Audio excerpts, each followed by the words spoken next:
Ayan na, breaking news po mga kababayan. Senator Amy Marcos, binatikos po ng netizens kaugnay po sa kanyang paghain ng panukalang batas para ipuspon po ang barangay at SK election. So nagalit po yung netizens sa kanya sapagkat sila po yung gumawa ng batas na Republic Act 12232. Tapos sila din po yung mag-aamyenda nito. Sila din po yung babali po dito sa batas na kanilang ginawa. Kaya naglabas po ng saloobin ang ilan pong mga netizens kay Senator Amy Marcos.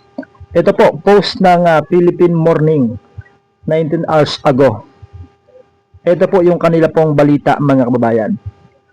Binatikos ngayon si Senator Amy Marcos matapos itulak ang pagpapaliban ng barangay at SK election 2026 patungong October 2027. Isang hakbang na tinagurian ng publiko bilang tahasang paglabag sa Republic Act 12232 mga bayan. Gamit ang mahal na pamasahe bilang rason, tinawag siyang dakilang ina ng postponement. Pambira mga kababayan. Dakilang ina pala ng postponement yung tawag kay Manang Amy Marcos sapagkat siya lang naman mga kababayan yun pong author ng pagpapaliban sa barangay at SK election.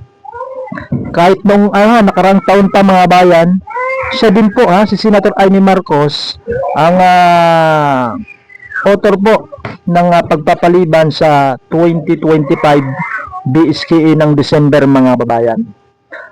So ituloy natin yung pagbasa.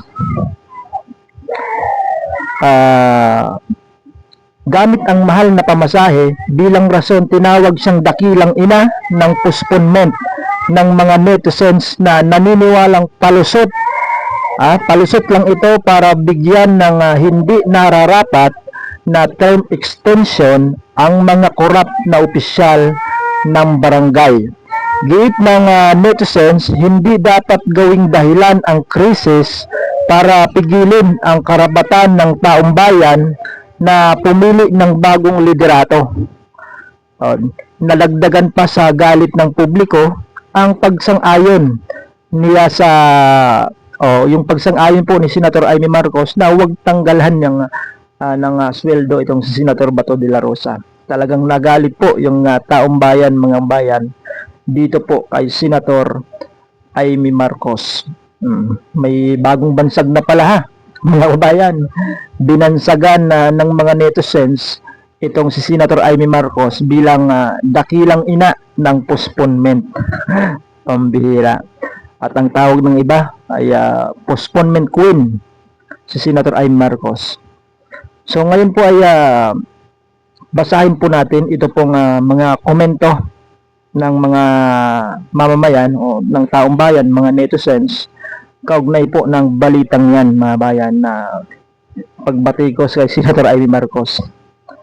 Ito po, komento ni Mario Bancasas. Napapansin lang naman ni Senator Amy Marcos, wala pa yatang sabi dito, nagpapansin lang naman si Senator, nagpapansin daw si Senator, wala pa yatang naipapasang batas, kaya batas ng postpone ang naisipan niyang gawin mga kabayan.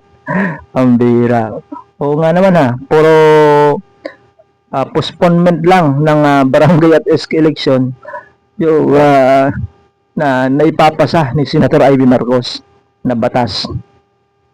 Sabi ni Jamie Dadakay, puro postpone ng eleksyon ang alam niyang gawin na batas. Yun lang talaga yung alam ni Manang Amy Marcos na gawin na batas, yung postponement sa BSKE mga babayan.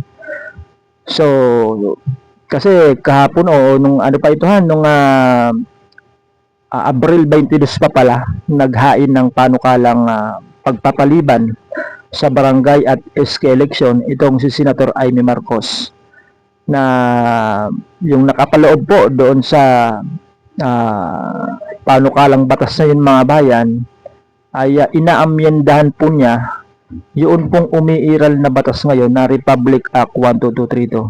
Kasi yung nakalagay po na schedule ng barangay at SK election doon po sa Republic Act 12232 mga kabayan ay November 2, 2026 BSKE.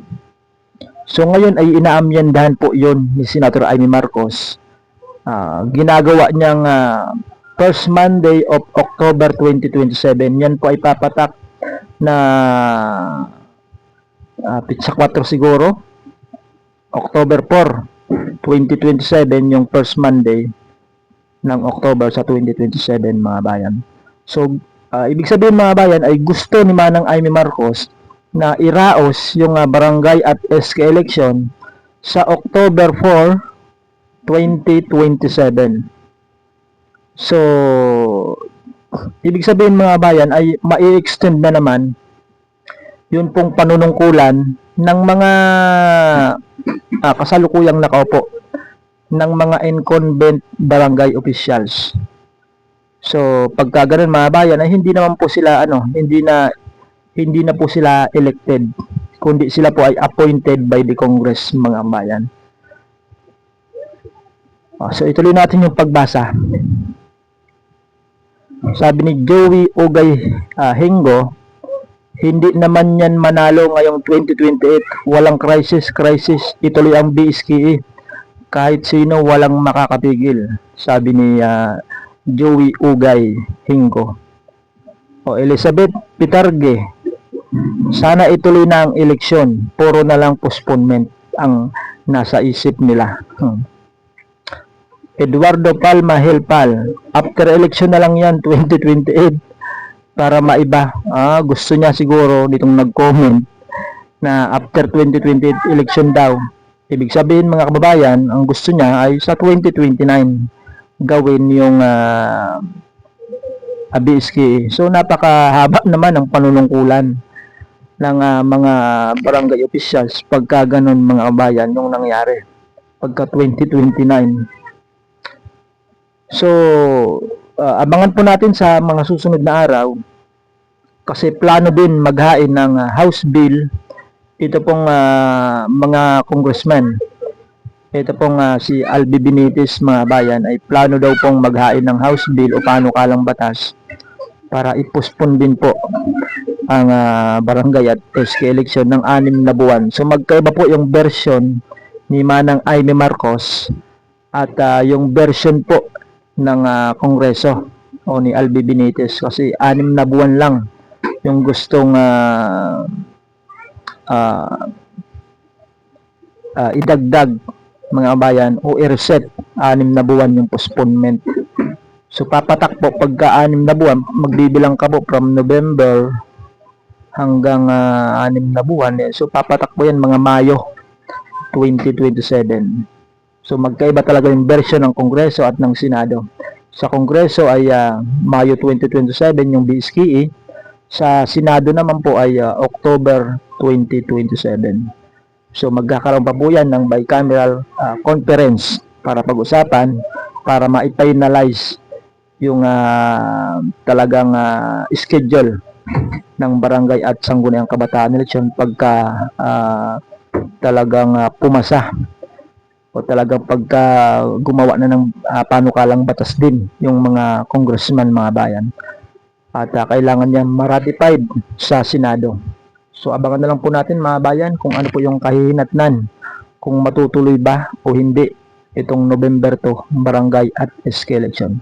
Kaya manatili po kayong nakatutok sa ating channel mga bayan para maging updated po kayo sa atin pong usapin patungkol po sa postponement ng barangay at SK election. So hanggang dito muna yung ating update. Maraming salamat po sa inyong panonood. Paki-likes, paki-share at paki-subscribe po ng ating pong channel. Magandang araw po sa ating lahat.